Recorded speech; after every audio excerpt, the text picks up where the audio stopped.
ليه اسامي كتيره قوي، تفاح بالكراميل، خد الجميل، تفاح العنبر. تعالوا بينا بقى النهارده هنعمله بطريقه سهله جدا، والطبقه اللي بره مقرمشه. يلا بينا نشوف هنعمله ازاي ونقول بسم الله وعلى بركه الله.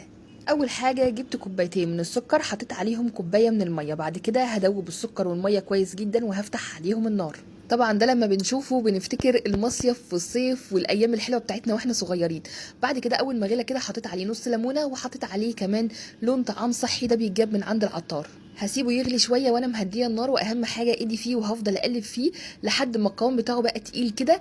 تمام، هسيبه بقى يبرد شويه، وهنا عبال ما بيبرد بحضر انا التفاح. بغسل التفاح كويس جدا، اهم حاجه اغسله كويس، وطبعا انشفه حلو قوي. دي بقى الخله بتاعت الشيش طاووق حطيته فيها، ممكن تحطوا عصيان الايس كريم براحتكم خالص خالص. زي ما انتم شايفين حطيت العسل في الكوبايه علشان احط التفاحه فيها كده وتطلع بالمنظر اللي حضراتكم شايفينه دون. طعمه بجد حكايه.